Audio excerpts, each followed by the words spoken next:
And we are at day 24 of 50 days of fitness, and I just earned my first coffee. So I have one down. So far, I've made it at least four every single day as we've started this challenge, with the exception of one day where I did five. So I was a overachiever one day. And kind of, if you haven't been following along, we are earning our coffee. So before, in essence, the idea is that, like with my coffee machine, I have a Keurig coffee machine, and so it takes about 2 or 3 minutes from the time I fill it up and do that and turn it on until my coffee's ready. So while we are waiting for the coffee, it's like, hey, we're going to earn our coffee. So this whole thing started, I was doing like some squats, and I've gradually added to it. So right now, I have 9 exercises, and I won't go through all those today. I've done that before. I'll mention it again in another thing, but in essence, I kind of kept sort of adding to that. And so right now, the routine that I do takes right around 6.5 minutes. So it does take about 3.5 minutes longer than the coffee machine, but it's something that you're just kind of fitting into the day. And so we're kind of following this thing, and we're doing them every day, which is kind of different, I know, but we're following this protocol that is called Grease the Groove, is basically what it is. And the idea behind that is that it might be better for you to do 4 or 6 sets a day with much less weight and possibly fewer repetitions, and just kind of do that and build up from there. So we've been following that, doing 4 to 6 sets a day, and for me, it's been pretty much four. Some of you guys it may be six, I don't know, but for me, it's been pretty much four. And I mean, so when you add it all together, of course, you come up with what, 26, 28 minutes, something like that. But it's just kind of fed into the day. It's sort of while you were waiting for your coffee anyway. So it's almost like, I don't know. I know that when I used to go to the gym regularly, I would count on almost a minimum of an hour and a half between, getting dressed, driving back and forth, setting up, all that kind of stuff that you might do. And I enjoy it. I mean, it's enjoyable, really, I guess, to be there. But I know, especially in recent years, it's like I don't know when I'm going to find time to go to the gym, and you know, so this kind of gets rid of that excuse.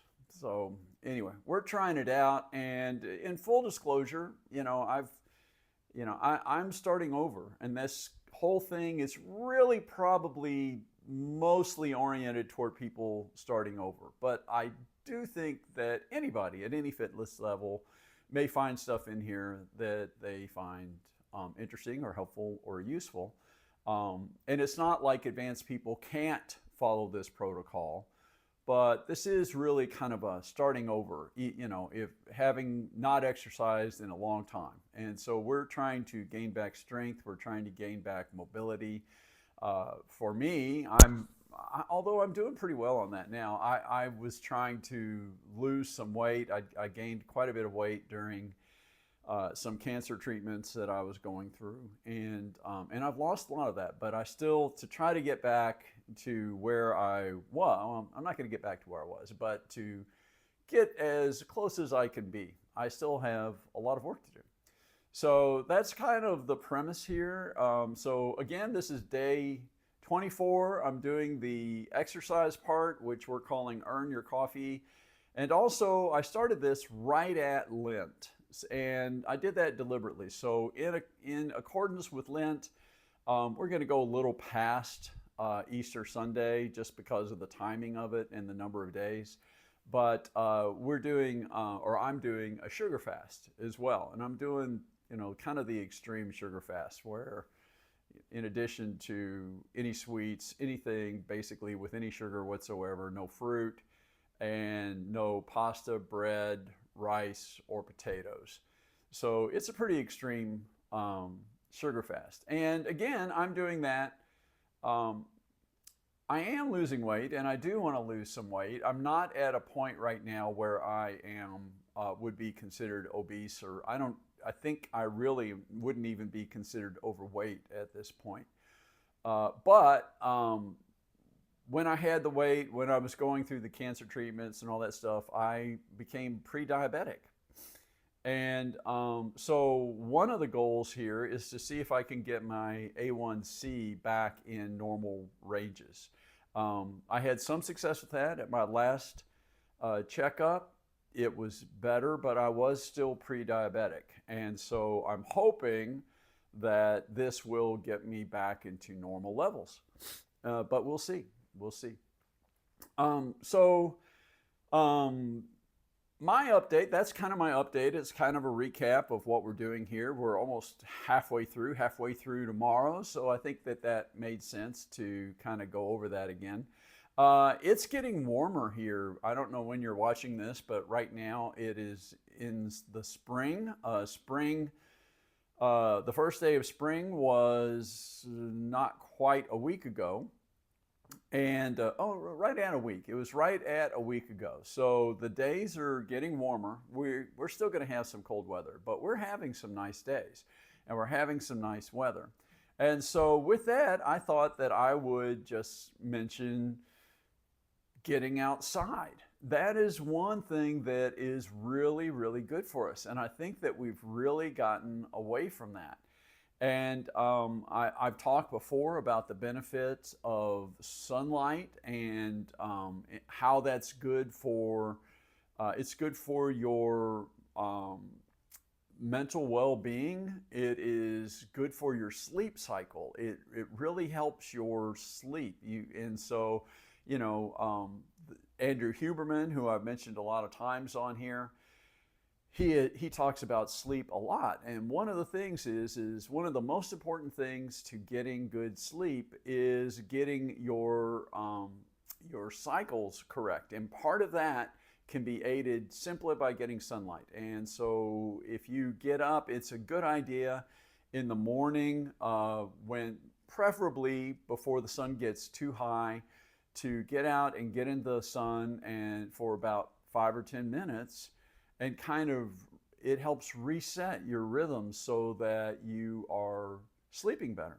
So it's good to do that in the morning. It's also good to get some sunlight at night, or when I say at night, when the sun is sort of going down.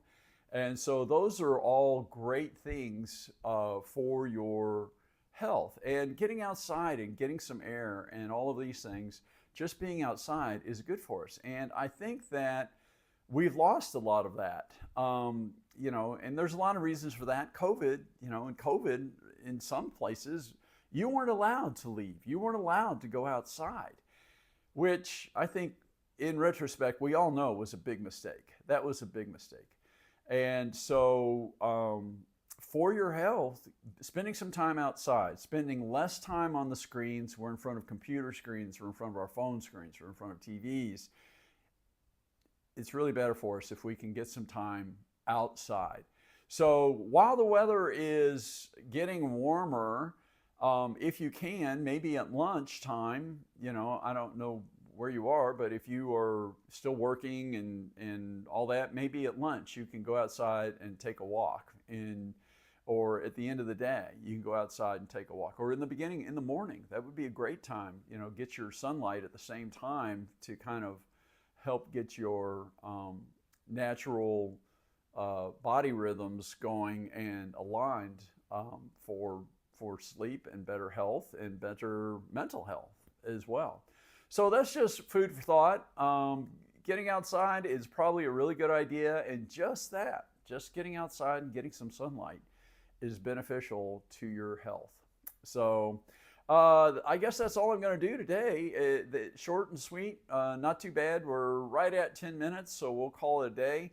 And that's day 24 tomorrow, day 25, and we will be halfway through our 50-day challenge of fitness. So if you enjoyed this, Maybe you can give me a like or share it with somebody else you think might enjoy it or might benefit from it. And you might even consider, subscribing. We are going to finish up this 50-day challenge, and we finished one just before this, which was our first 50-day challenge, which was 50 days of trash. And that is a pretty good one. I think a lot of people really like that one. And when we're done here, we will be doing another 50-day challenge, which is yet to be determined. Have a great day, my friends, and take care. And get outside. Go outside.